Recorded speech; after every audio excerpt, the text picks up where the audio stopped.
ஆதவர்ஜுனா ஒரு red ship for TVK. அதுல எந்த வகையில மாற்று கருத்து கிடையாது. ஆதவர்ஜுனா விஜயோட நிழல்ல இருக்கிறாருன்றது நீங்க சொல்லியிருக்கீங்க. அப்படி கிடையாது.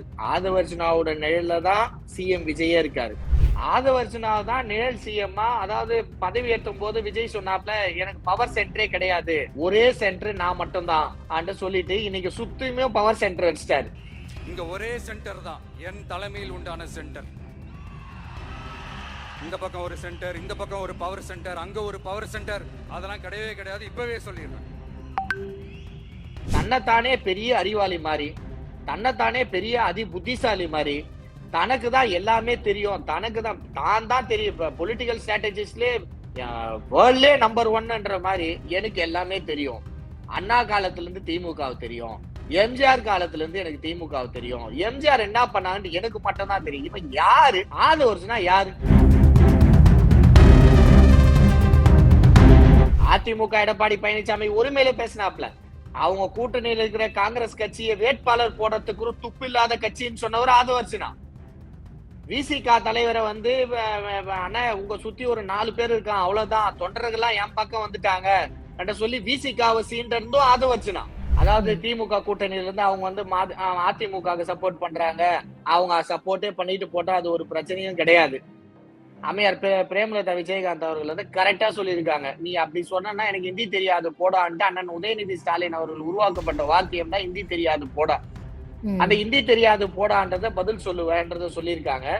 இதுக்கு முன்னாடி என்ன சொன்னா, உளவாளியாக இருக்கிறது பிரேமலதா விஜயகாந்த் கிடையாது, உளவாளியாக இருக்கிறது ஆதவர்ஜுனாவும், ஆதவர்ஜுனாவுக்கு மாமியாரும், ஆதவர்ஜுனாவோட மச்சானும் தான்.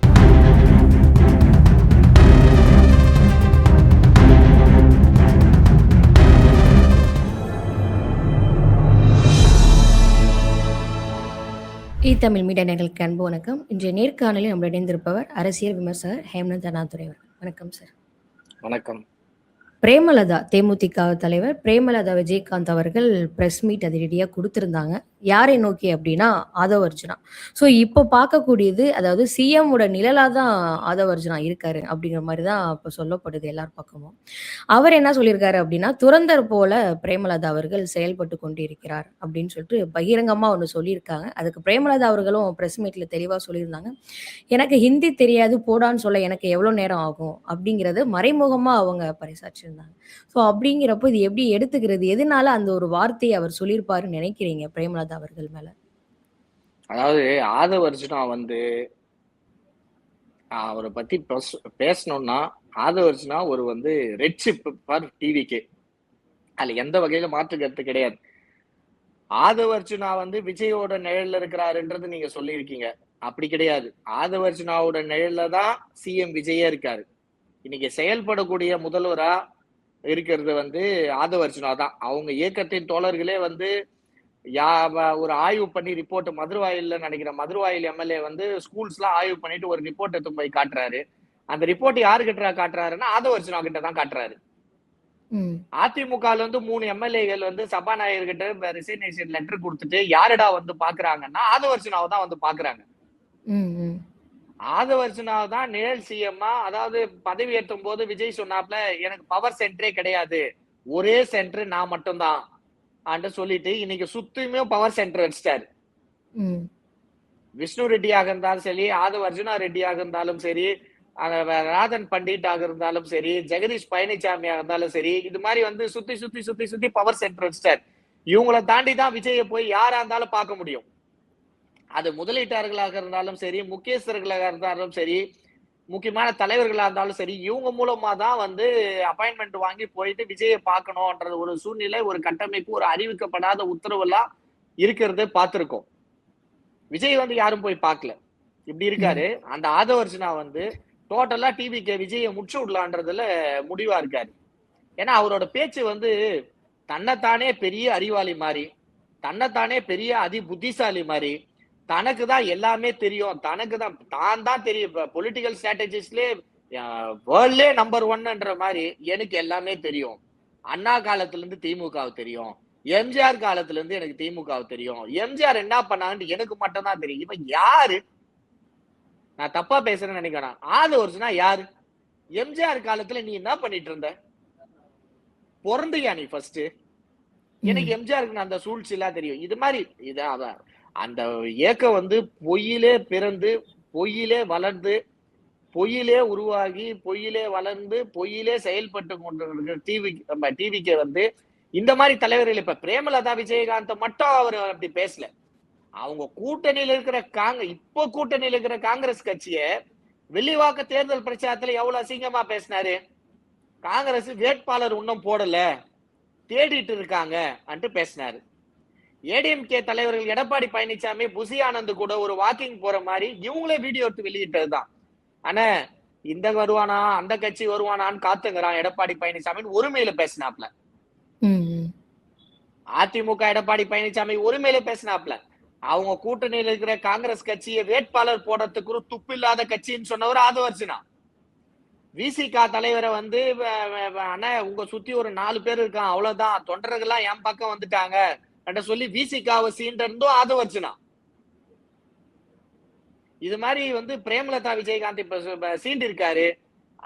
அந்த துரேந்தர்ன்றது ஒரு கேரக்டரோ அது படமோ அது எனக்கு தெரியல, அது ஹிந்தி படம்ன்றதுனால எனக்கு தெரியல. அது சீண்டி இருக்காரு. அந்த படத்தோட இது என்ன நோக்கம் அப்படின்னா, அதாவது ஒரு உளவாளி எப்படி செயல்படுவாங்களோ ஒரு பாகிஸ்தானி அந்த மாதிரி ஒரு இது கேரக்டர் அது.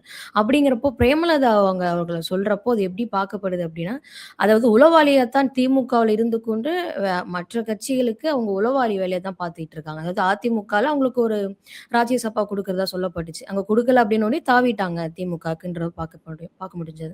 ஸோ அங்க தாவுனதுக்கு அப்புறமும் அதிமுகவுக்கு மறைமுகமா அவர் செயல்படுறாங்க அப்படிங்கிற ஒரு குற்றச்சாட்டு வந்துச்சு. ஸோ அதன் அடிப்படையில் தான் இதை சொல்லியிருப்பாங்கன்னு நினைக்கிறீங்களா? இந்த இன்டெலிஜென்ஸ் ரிப்போர்ட்லாம் வச்சு பேசுற அறிவாளி ஆதவர்ஜுனா போயிட்டு கொலை குற்றங்கள் நடக்குது பாருங்க, அதுக்கு இந்த இன்டெலிஜென்ஸ் பயன்படுத்தி அதை நடக்காம இருக்கிறதுக்கோ அந்த குற்றவாளிகளை வந்து தேடுறதுக்கோ பயன்படுத்தலாம் இந்த ஆதவர்ஜுனா. அதாவது திமுக கூட்டணியில இருந்து அவங்க வந்து அதிமுக சப்போர்ட் பண்றாங்க, அவங்க சப்போர்ட்டே பண்ணிட்டு போட்டா அது ஒரு பிரச்சனையும் கிடையாது. அம்மையார் பிரேமலதா விஜயகாந்த் அவர்கள் வந்து கரெக்டா சொல்லியிருக்காங்க, நீ அப்படி சொன்னா எனக்கு ஹிந்தி தெரியாது போடான்ட்டு அண்ணன் உதயநிதி ஸ்டாலின் அவர்கள் உருவாக்கப்பட்ட வாக்கியம் தான் ஹிந்தி தெரியாது போடா. அந்த ஹிந்தி தெரியாது போடான்றத பதில் சொல்லுவேன்றத சொல்லியிருக்காங்க. இதுக்கு முன்னாடி என்ன சொன்னா, உளவாளியாக இருக்கிறது பிரேமலதா விஜயகாந்த் கிடையாது. உளவாளியாக இருக்கிறது ஆதவர்ஜுனாவும் ஆதவர்ஜுனாவுக்கு மாமியாரும் ஆதவர்ஜுனாவோட மச்சானும் தான்.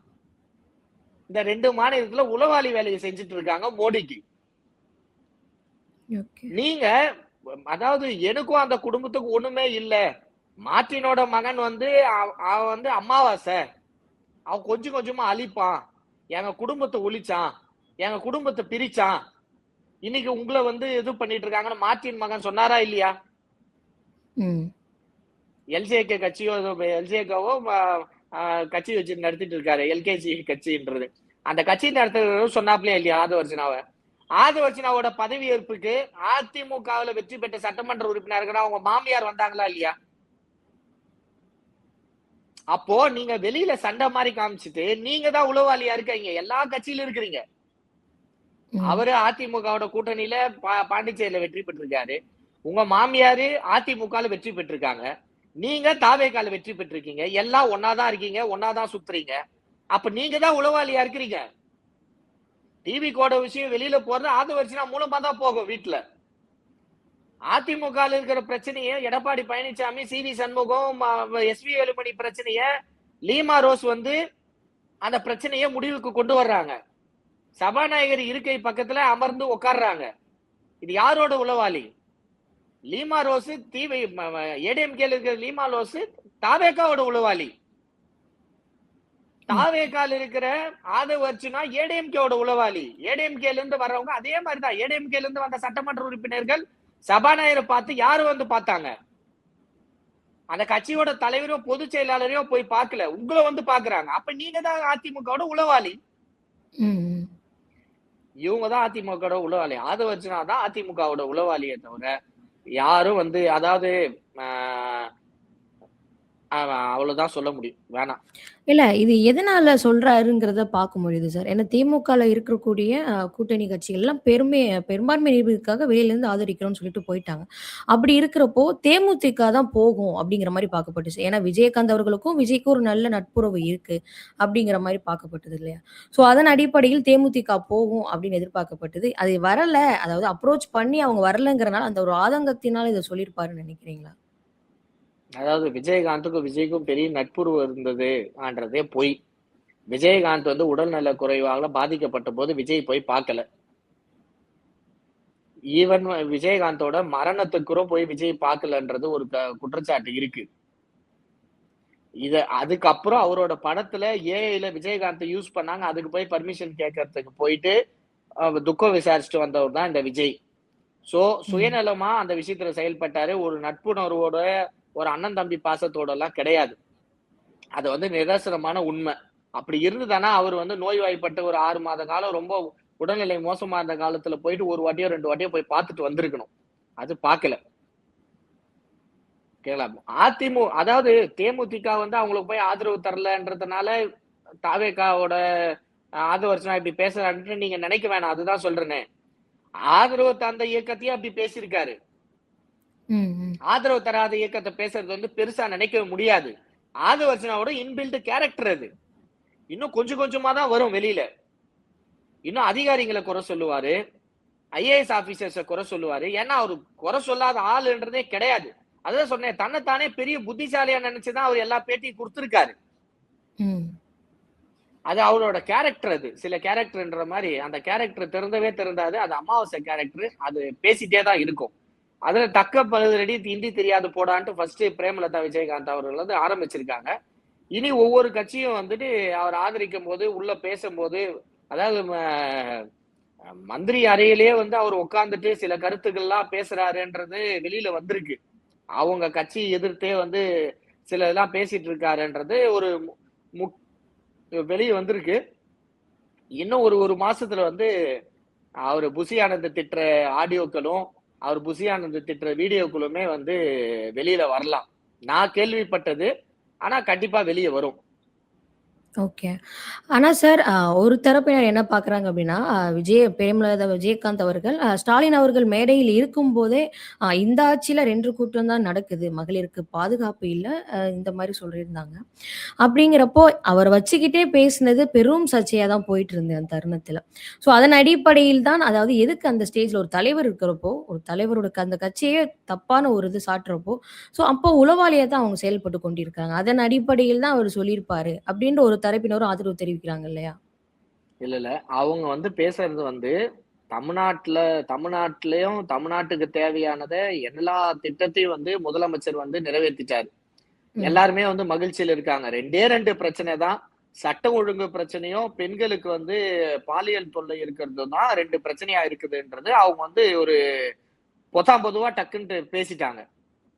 அவங்க சொல்ல வந்த கருத்து வந்து பாலியல் தொல்லைகளும் சட்ட ஒழுங்கு பிரச்சனைகளும் ஆங்காங்கே மீடியாக்கள்ல வர்ற பிரச்சனைய ஒழிக்கணும். அதாவது சட்ட ஒழுங்கு பிரச்சனை நடைபெற்று விட்டது. அந்த நடைபெற்றது குற்றவாளியை உடனடியாக கைது செய்து விட்டார்கள் திமுக ஆட்சியில். கைது செய்யலன்ட்டுலாம் நீங்க எல்லா கார்டும் வந்து பாத்தீங்கன்னா, இன்ஸ்டாகிராம்ல போயிட்டு எல்லா நியூஸ் கார்ட்ஸும் பாத்தீங்கன்னா, இங்க வெட்டி கொலை 2 பேர்கள் கைதுன்றது தான் இருக்குமே தவிர, இங்க 2 பேர் வெட்டி கொலை தப்பிச்சு ஓடிட்டாங்க, குற்றவாளியை தனிப்பட அமைச்சு 1 மாசமா பிடிக்கவில்லை என்ற செய்தி எல்லாம் எங்கேயுமே பார்க்கல. அதையே கொலை செய்யறதையே தடுக்கணும். இப்ப தாவேகா என்ன சொல்லிட்டு இருக்காங்க? கொலைகள் நடக்குது, அதுக்கான கைது நடவடிக்கை இருக்கு. அது திமுக ஆட்சியிலே இருந்ததே. நீங்க கொலையே நடக்க கூடாதுன்னு தானே சொன்னீங்க. அந்த தோரணையில் தான் பிரேமலதா விஜயகாந்த் சொன்னாங்க, தமிழ்நாட்டுல இனி வந்து அந்த படுகொலைகளோ கொள்ளைகளோ நடக்க கூடாது. அதை மட்டும் தான் முதலமைச்சர் வந்து நிறுத்தணும் என்றதும், பெண்களுக்கு எதிரான பாலியல் வன்கொடுமைக்கு இன்னும் வந்து முயற்சி பெருசா எடுக்கணும்னு அவங்க விரிவா பேசுறதுக்கு இதுவும் இல்லாம அவங்களுக்கு கொடுத்த நேரத்துல வந்து அப்படி பேசிட்டாங்க. அது அப்படி மக்களிடத்துல போயிட்டு அது மாதிரி நரேட்டிவ் செட் ஆயிடுச்சே தவிர, மற்றாப்புல அவங்க வந்து இந்த குற்றங்கள் நடைபெறத தடுக்கணும். குற்றங்கள் நடைபெறதுக்கு அதுக்கு அப்புறம் வந்து கைது நடவடிக்கை இருக்கு. ஆனாலும் இந்த குற்றமே நடக்காத இருக்கிறதுக்கு என்ன பிரச்சனையோ அதுக்கு நம்ம தீர்வு காணணும். அது எல்லாமே உண்மைதான். தீர்வு காணணும். பாலியல் வன்கொடுமை நடக்கவே கூடாது. அதுக்கு என்னன்றது சட்டங்கள் வந்து கடுமையாக்கணும், பயம் இருக்கணும் ஆன்றத வச்சு விரிவா பேசியிருந்தாங்கன்னா தெளிவா போய் சேர்ந்திருக்கும். இப்பவும் சொல்றோம், சட்ட ஒழுங்கு பிரச்சனையும் பாலியல் வன்கொடுமைக்கும் யாரும் ஆதரிப்பவர்கள் கிடையாது. தமிழ்நாட்டுல எந்த ஒரு கட்சியில் இருக்கிற தலைவர்களோ, கட்சியில் இருக்க தொண்டர்களோ, பொதுமக்களோ யாருமே ஆதரிக்க மாட்டாங்க. நாங்களும் எதிர்ப்போம். எந்த வடிவத்துல வந்தாலும் எதிர்ப்போம். ஓகே. நிச்சயமாக சார். எங்கள் நேயர்களுக்கு பல்வேறு தகவல ஷேர் பண்ணியிருக்கீங்க. தொடர்ந்து பேசுவோம் சார். மிக்க நன்றி சார். நன்றி, வணக்கம்.